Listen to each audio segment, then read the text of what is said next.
devices are booming globally and in Africa. Global mobile broadband subscriptions grew to 2.3 billion in the first quarter of 2014, a 35% year-on-year growth, notes Ericsson's 2014 mobility report. Video is the largest and fastest growing segment of mobile data traffic. Over 50% of global mobile traffic data will come from video by 2019. We're seeing a greater drive of traffic through the networks, and most of the traffic we're seeing in the consumption basis is primarily video. So video is becoming very, very big traffic.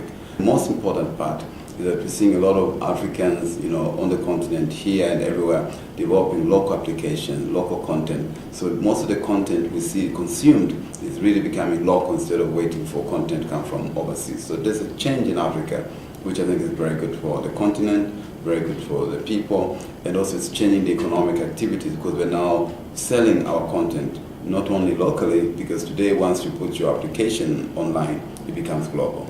The cost of television sets in Africa is still significantly high compared to first world countries. Consumption of media, entertainment and all that, we are seemingly doing it via mobile phones. In other countries, they still have the laptop or the luxury of doing that on a laptop or TV. TV penetration in Africa is still below 7%. And I think almost everywhere in Africa, the cost of buying a TV is very high. So we don't believe most people ever buy a TV. So where we believe the change will come is that people start watching and receiving TV by their phones. So that's a new direction we do foresee coming on the continent and everywhere here.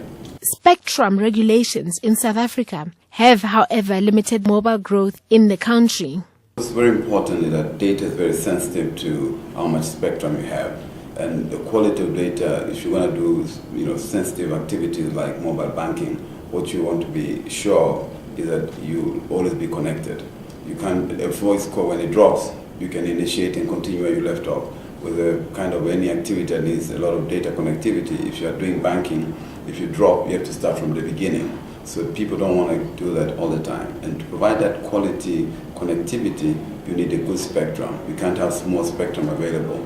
And we believe the spectrum will be available once the digital dividend takes place, which we expect in the 2015 timeframe.